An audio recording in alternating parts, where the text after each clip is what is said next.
Pernyataan ahli virus dan imunologi Amerika Serikat, Dr. Robert Malone, soal bahaya vaksinasi COVID-19 pada anak mulai viral di masyarakat. Setelah beredar, pernyataan Dr. Malone ini dipertanyakan sejumlah media massa. Mengapa penemu teknologi vaksin mRNA justru mendiskreditkan sendiri hasil temuannya?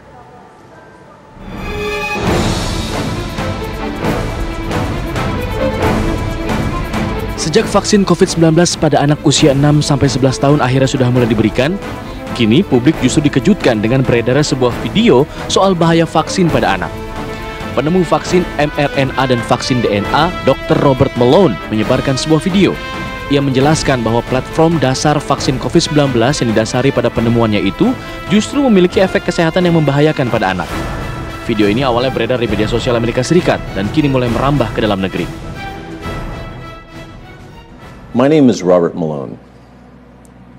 I'm a physician and a scientist, but more importantly, I'm a father and a grandfather. I don't usually read from a prepared speech, but this is so important that I wanted to make sure that I got every single word and fact, scientific fact, correct. Pernyataan Malone yang merupakan ilmuwan dan penemu vaksin mRNA ini pun sontak mengejutkan. Setelah beredar, pernyataan Dr. Malone ini dipertanyakan sejumlah media massa. Mengapa penemu vaksin justru mendiskreditkan sendiri hasil temuannya?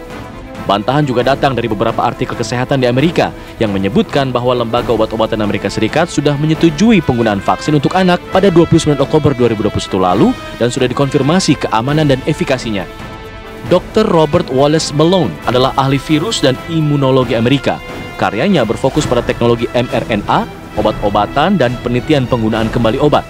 Selama pandemi ini, ia telah dikritik karena mempromosikan informasi yang dianggap salah tentang keamanan dan efektivitas vaksin COVID-19. Seperti apa sebenarnya hasil penelitian soal vaksinasi COVID-19 untuk anak? Kita akan membahasnya bersama dengan Ketua Ikatan Dokter Anak Indonesia, Dr. Piprim Basarah Yanuarso. Selamat siang, dokter. Apa kabar? Selamat siang, Mbak. Alhamdulillah baik. Ya, baik dan sehat, dokter. Tapi yang kemudian menjadi pertanyaan di masyarakat ini soal vaksin anak. Apakah pernah atau sudah ada pembahasannya, dokter, di komunitas dokter sendiri atau ID seputar penjelasan dari Dr. Malone tadi, dok? Ya, baik. Terima kasih.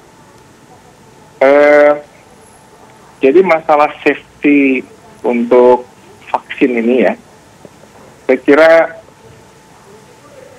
tidak sembarangan sebuah negara atau bahkan banyak negara mengeluarkan izin untuk beredarnya vaksinasi, beredarnya vaksin ya, untuk program vaksinasi massal di negaranya ya. Dan vaksin-vaksin ini kan bukan hal yang baru, sudah 200 tahun lebih ya.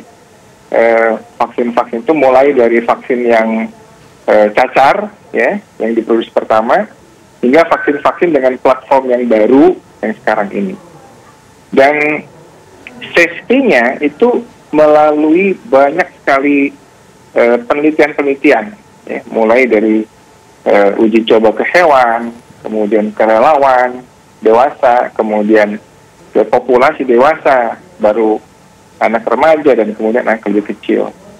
Jadi saya kira seandainya ada sesuatu yang membahayakan, itu pasti sudah ditarik ya, di banyak negara. Ya. Ada beberapa vaksin yang ditarik dari peredarannya karena ada efek simpang yang dirasakan memang berbahaya. Nah, jadi pernyataan-pernyataan dari kelompok anti vaksin ini memang biasanya suka bikin heboh ya, di media, dan anehnya masyarakat kita memang lebih tertarik dengan statement-statement bombastis seperti ini ya. Jadi saya kira tidak benar apa yang dinyatakan, karena begini logikanya ya, virus COVID yang utuh ya, virus COVID utuh itu jika menulari anak yang sehat ya, itu sebagian besar 99% ya, dengan kekebalan alamiahnya anak itu bergejala ringan saja, ya. Hanya 1% anak yang terkena COVID berat, ya, terutama anak yang dengan komorbid. Apalagi kalau hanya bagian dari virusnya, ya. mRNA ini kan bukan virus utuh, ya. Jadi vaksin mRNA ini bagian dari virus, ya, RNA-nya virus, ya, yang dipotong, ya. Jadi bukan virus utuhnya, ya. Dengan virus utuhnya saja, anak-anak itu 99% ya gejalanya ringan atau OTG, ya. Apalagi hanya dengan sebagian dari virus itu, mRNA yang dibikin vaksin, yang tujuannya untuk menimbulkan kekebalan atau antibodi terhadap virus ganasnya. Jadi gitu loh, kita kalau pakai logika saja, ini nggak masuk ya keterangannya siapa tadi, yang kelompok anti vaksin tadi. Dr. Malone. Tapi untuk lebih jelasnya, mungkin bisa nanti ditanyakan kepada ahli vaksinologi, ya, ahli vaksinologi yang bisa membahas lebih detail bagaimana proses pembuatan vaksin ini. Ya. Oke, tapi dokter, ini Dr. Malone itu juga menyinggung soal lonjakan protein akibat vaksin yang katanya dapat berakibat pada sejumlah organ anak. Artinya ini tidak benar, dokter? Ya, kan kalau kejadian, itu kan vaksinasi sudah dilakukan cukup lama ya, vaksinasi COVID yang mRNA ini kan sudah cukup lama. Harusnya kan sudah banyak laporan, ya. Jadi coba dengan logika sederhana saja ya Mbak, logika sederhana saja, dengan virus ganasnya saja, ya, untuk anak-anak itu 99% dia tidak bergejala, gejalanya ringan saja, bahkan OTG, ya, anak-anak itu. Kita ingin vaksinasi karena ingin memutus mata rantai supaya anak ini tidak jadi OTG, ya kan? Maka ada bagian dari virus itu yang kemudian dibuat vaksin.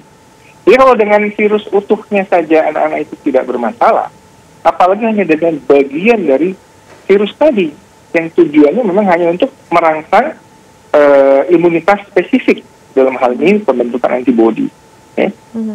Oke, dokter. Jadi saya kira orang tua tidak perlu khawatir. Ya. Oke, orang tua tidak perlu khawatir. Tapi dokter, vaksin disebut dapat menyebabkan perubahan mendasar pada sistem kekebalan tubuh anak seperti diatur ulang begitu dok, secara genetik sehingga tidak dapat diperbaiki. Ini penjelasannya seperti apa sih dokter?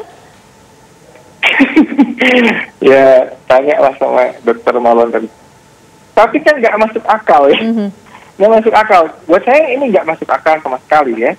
Jadi sebuah statement yang bombastis ini memang menarik perhatian masyarakat, bahkan di luar negeri dan di dalam negeri ya. Tapi apa namanya, kita kan mesti berdasarkan scientific base ya. Seperti apa yang sebetulnya terjadi ya.